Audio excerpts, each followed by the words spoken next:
ఆమె మాజీ మంత్రి. అధికారంలో ఉన్నప్పుడు పార్టీ నేతలతో విభేదాలు, అధికారం కోల్పోయాక అవినీతి ఆరోపణలు ఉక్కిరిబిక్కిరి చేస్తున్నాయి. వరుసగా ఏదో ఒక వివాదంలో ఆమె పేరు వినిపిస్తూనే ఉంది.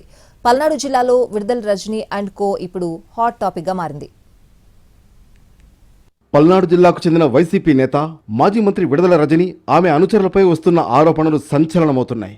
2019 ఎన్నికల్లో చిలకలూరిపేట నుంచి ఎమ్మెల్యేగా గెలిచిన రజనీ సెకండ్ ఫేజ్లో మంత్రి పదవి కూడా దక్కించుకున్నారు. అయితే అధికారంలో ఉన్నప్పుడు సొంత పార్టీ నేతలతో విభేదాలు చర్చనీయాంశంగా మారాయి. అప్పటి నరసరావుపేట ఎంపీ లావు శ్రీకృష్ణదేవరాయలు, మర్రి రాజశేఖర్లతో విభేదాలు తెరపైకొచ్చాయి. తర్వాత ఎన్నికల్లో ఓడిపోయారు.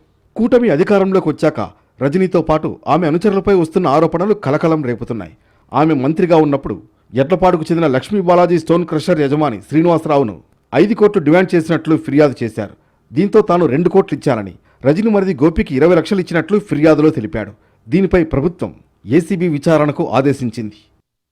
చిలకలూరిపేటలో జరిగిన పబ్లిక్ గ్రీవెన్స్లో కూడా రజనీతో పాటు ఆమె మామ లక్ష్మీనారాయణపై ఫిర్యాదులు వచ్చాయి. పేట నుంచి పసుమర్తి వెళ్లే రోడ్లో స్థలాన్ని రజనీ మామ లక్ష్మీనారాయణ ఆక్రమించుకున్నారని ఫిర్యాదు చేశారు. దీంతో పాటు జగనన్న కాలనీల కోసం భూములు సేకరించిన సమయంలో కూడా ఎకరాకు 5 నుంచి 6 లక్షలు వసూలు చేశారని రైతులు ఫిర్యాదు చేశారు. ఇక రజనీ అనుచరుడు శ్రీకాంత్ కోడిగుడ్ల కాంట్రాక్ట్ ఇప్పిస్తానని గతంలో 20 లక్షలకు పైగా డబ్బులు తీసుకున్నాడని చిలకలూరిపేట పోలీసులకు వైసీపీ నేత రత్నారెడ్డి ఫిర్యాదు చేశాడు. దీంతో శ్రీకాంత్ను అరెస్ట్ చేసేందుకు వెళ్లిన సమయంలో రజనీకి సీఐ సుబ్బనాయుడుకు మధ్య జరిగిన వివాదం కలకలం రేపింది. చిలకలూరిపేటకు చెందిన ఎడవల్లి వీవర్ సొసైటీ భూముల వ్యవహారంలో కూడా దళిత రైతులు మాజీ మంత్రిపై ఆరోపణలు చేశారు. ఇలా 1 కాదు 2 కాదు, చాలా ఉన్నాయి. ఎన్నికల్లో ఓటమి తర్వాత రజనీ గుంటూరు పశ్చిమ ఇన్ఛార్జిగా వ్యవహరించారు.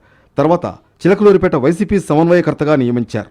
సమన్వయకర్తగా వచ్చిన తర్వాత పార్టీ వ్యతిరేక కార్యకలాపాలకు పాల్పడుతున్నారంటూ 2 ఆమె సస్పెండ్ చేశారు. దీంతో జగనన్న ముద్దు, రజనీ వద్దు అంటూ పేటలో సమావేశం ఏర్పాటు చేయడం సంచలనం సృష్టించింది. తాజాగా గ్రీవెన్స్లో మరోసారి రజనీ అనుచరులపై అవినీతి ఆరోపణలు చేస్తూ ఫిర్యాదులు అందాయి. ప్రకాశం జిల్లా దోర్నాలకు చెందిన బి ఫార్మసీ విద్యార్థి మోహన కృష్ణ గ్రీవెన్స్లో ఎస్పీకి ఫిర్యాదు చేశారు. ఉద్యోగం ఇప్పిస్తామని డబ్బులు తీసుకుని మోసం చేశారని ఆరోపించారు. ఇలా మాజీ మంత్రి రజనీతో పాటు ఆమె అనుచరులపై తరచూ వస్తున్న ఆరోపణలు వైసీపీలో చర్చనీయాంశంగా మారాయి.